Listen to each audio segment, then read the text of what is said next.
നടന്ന സംഭവം വിഷ്ണു നാരായൺ മർഡോണയ്ക്ക് ശേഷം സംവിധാനം ചെയ്ത സിനിമയാണിത്. ബിജു മേനോനും സുരാജും ഈക്വലി ഇമ്പോർട്ടൻസ് റോളിൽ വരുന്നു. പിന്നെ ഒരുപാട് നമുക്കറിയാവുന്ന ആൾക്കാരുണ്ട്. ജോണി ആൻ്റണി, സുധീകോപ്പ, ശ്രുതി രാമചന്ദ്രൻ, ലിജോ മോൾ, നമുക്കറിയാവുന്ന ഒരുപാട് സുപരിചിതമായിട്ടുള്ള ഒരുപാട് മുഖങ്ങളുണ്ട്.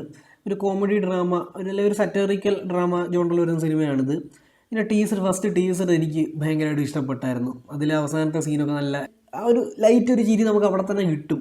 അന്ന് തന്നെ ഈ സിനിമ കാണണമെന്ന് ഒരു ആഗ്രഹം ഉണ്ടായിരുന്നു. സിനിമ 2 മണിക്കൂറാണ് കൃത്യം, ആപ്റ്റ് ഡ്യൂറേഷനാണ് ഈ സിനിമ. പക്ഷേ എനിക്ക് പറയാനാണെങ്കിൽ ടീസറിൽ കണ്ടപ്പോൾ എനിക്ക് ചിരി വന്നെന്ന് പറഞ്ഞില്ല. അത്രയും പോലും ചിരി എനിക്ക് ഈ സിനിമയിൽ മൊത്തത്തിൽ കിട്ടിയിട്ടില്ല. കോമഡികൾ തീരെ ഇല്ലെന്നല്ല, അവിടെ ഇവിടെ ആയിട്ട് കോമഡികളുണ്ട്. പക്ഷേ പാളിപ്പോയ കുറേ കോമഡി ഉണ്ട്. ഇവരൊരു ബംഗാളിയെ വെച്ച് കോമഡി കാണിക്കാൻ നോക്കി.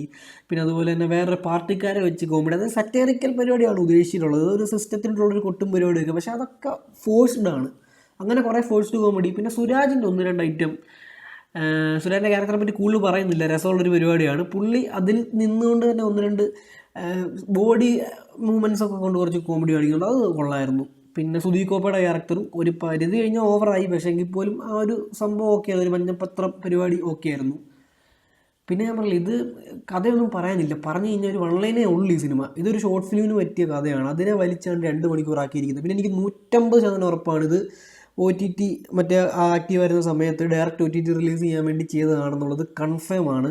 എന്നിട്ട് അത് പിന്നെ ഒരു കാലം മാറിയപ്പോഴത്തേക്ക് അവർ തിയേറ്ററിലേക്ക് വന്നതാണ് ഇത്.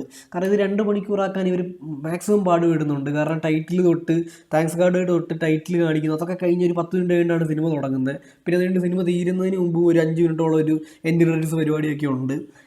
പിന്നെ അതിൻ്റെ സിനിമയ്ക്കകത്ത് തന്നെ നമ്മൾ ഓൾറെഡി കണ്ടു, വീണ്ടും ഒരു 5 മിനിറ്റ് നടന്ന കാര്യങ്ങൾ ഇങ്ങനെ ഫ്ലാഷ് ബാക്ക് പോലെ വേറൊരു ഇതിലൊക്കെ കാണിക്കും.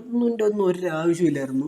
അങ്ങനെ മൊത്തത്തിൽ മർഡോൺ എനിക്ക് ടെക്നിക്കലി ഇഷ്ടപ്പെട്ട സിനിമയാണ്. എനിക്ക് ഭയങ്കര ഇഷ്ടപ്പെട്ട സിനിമയല്ല, പക്ഷേ ടെക്നിക്കലി അന്ന് തന്നെ സൗണ്ടഡ് ആയിട്ടുള്ളൊരു സിനിമയായിരുന്നു. പക്ഷേ ഇത് ടെക്നിക്കലി ഭയങ്കര വീക്ക്. ഞാൻ വല്ലാതെ OTTക്ക് വേണ്ടി ചെയ്തുകൊണ്ടാവാം മേ ബി. പിന്നെ പെർഫോമൻസ് അങ്ങനെ ഇവരൊക്കെ ഇത് സ്ഥിരം ചെയ്യുന്നത്. ഇപ്പം ഈവൻ ശ്രുതി രാമേന്ദ്രൻ, ലിജോ മോളും പോലും സ്ഥിരം, അവരെ കൊണ്ടൊക്കെ ഈസി ആയിട്ട് ചെയ്യാൻ പറ്റുന്ന പരിപാടിയാണ്. ബിജു മേനോനും സുരാജിനും ഒക്കെ പുഷ്പം. അപ്പോൾ അതും അങ്ങനെ എക്സൈറ്റിംഗ് ആക്കിയില്ല. ആകെ 1-2 കോമഡികൾ അവിടെ ഇവിടെ ആയിട്ടുണ്ടെന്നുള്ളത് ഒഴിച്ച് കഴിഞ്ഞാൽ വേറെ ഒന്നുമില്ല. പിന്നെ ഇതിൻ്റെ കൺസെപ്റ്റ് സദാചാരത്തിനെതിരെ അങ്ങനത്തെ രീതിയാണ് ഉദ്ദേശിച്ചിരിക്കുന്നത്. പിന്നെ ഒരു സ്ട്രോങ് സാധനം എൻ്റെ അവസാനത്തെ ഭാഗങ്ങളിൽ വരുന്നുണ്ട്. അതൊന്നും എനിക്കത്ര ഇതായിട്ട് തോന്നിയില്ല. അത് ആ ഒരു സംഭവം കൊള്ളാം. പക്ഷേ അത് കഴിഞ്ഞ ഈ ക്യാരക്ടേഴ്സ് എടുക്കുന്ന തീരുമാനങ്ങളും പെട്ടെന്ന് ചേഞ്ച് ഓഫ് ഡിസിഷൻസൊക്കെ ഭയങ്കര അമച്വറിഷ് റൈറ്റിങ്ങിൻ്റെ ഭാഗമായിട്ടാണ് തോന്നിയത്. തീർത്തും നിരാശ സമ്മാനിച്ച സിനിമയാണ് എനിക്ക്. ഇതിപ്പോൾ OTT വന്നു കഴിഞ്ഞാൽ നമ്മൾ ഫാമിലിയൊക്കെ ഇട്ട് കൊടുത്തു കഴിഞ്ഞാൽ അവർക്ക് ചിലപ്പം അത് കുഴപ്പമില്ലാത്തൊരു സിനിമയാണല്ലോ തോന്നും. അതല്ലാതെ തിയേറ്ററിൽ കാണാനുള്ളത് ഒന്നുമില്ല. അപ്പോൾ ഈ സിനിമയ്ക്ക് എൻ്റെ റേറ്റിംഗ് 1.5 ഔട്ട് ഓഫ് 5 ആണ്.